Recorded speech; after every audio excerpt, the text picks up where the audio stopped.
بسم الله الرحمن الرحیم وَإِذْ قَالَ مُوسَى رایات کی آغا وقت چویلیو موسیٰ علیہ السلام لقومه اخفل قوم تا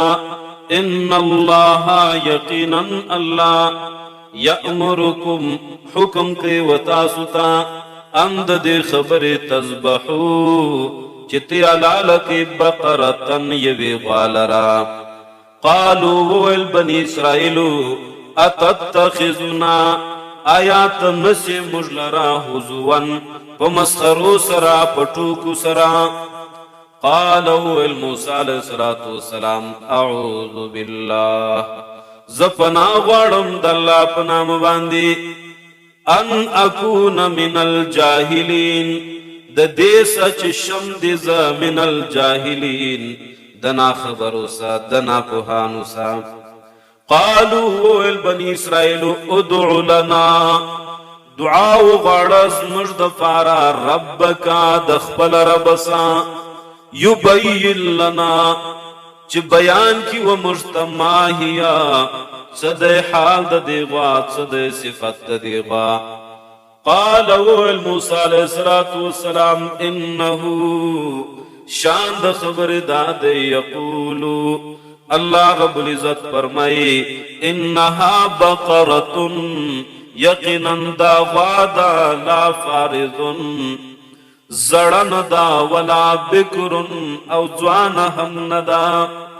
عوانم بین ذالکا درمیان دا پمیان دا زڑوالی او دا زوانوالی کی فافعلو پسوک ما حغا حکم حغا کار تؤمرون چتیتے حکم کیجی قالوا البنی اسرائیل ادعو لنا دعا و غارز مجد فار ربکا دخپل ربسا یبین لنا چی بیان کی مجتا ما لونها سنگ دے رنگ دے غا قالوا الموسیٰ علیہ السلام انہو شان دادے یقولو اللہ رب العزت وائی انہا بقرتن یقیناً دا غادا صفراء تک جڑدا فاقع لونها خالص تی رنگ دیغا تسر الناظرین خوشال کئی کتن کلرا قالوا والبنی اسرائیل ادعو لنا دعا و غارز مجد فارا ربکا دخپل ربسا یبین لنا چی بیان کی و مجتا ماہیات صد داغا ان البقرہ یقیناً داغا تشابہ علینا گڑ وڑ سواپ مجباندی و انا یقیناً مجتیو انشاء اللہ کہ خوش سید اللہ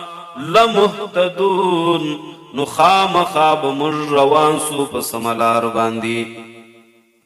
قالوا الموسیٰ علیہ السلام